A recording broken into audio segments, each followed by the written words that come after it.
How to switch business account to creator account on Instagram. Hi everyone, welcome back to our channel. In today's video, I'll guide you on how you can switch business account to a creator account on Instagram, so make sure to watch the video till the end.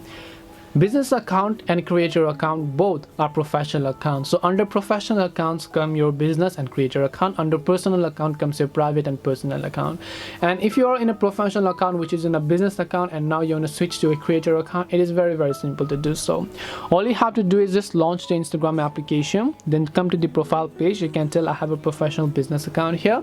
Then what I need to do is just tap the three lines option. Now go to settings and privacy.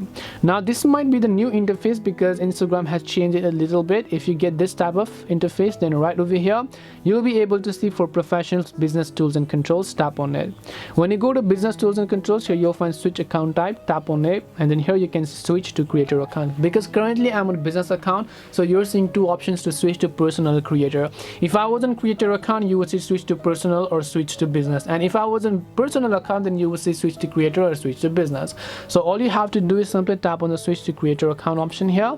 Simply select the tap on the switch option over here, and your business account will be successfully switched to your creator account. This way you'll be able to switch from business to creator account on Instagram. Hope this video was very helpful, and if you have any questions, feel free to leave them down. Thank you for watching and see you in the next video.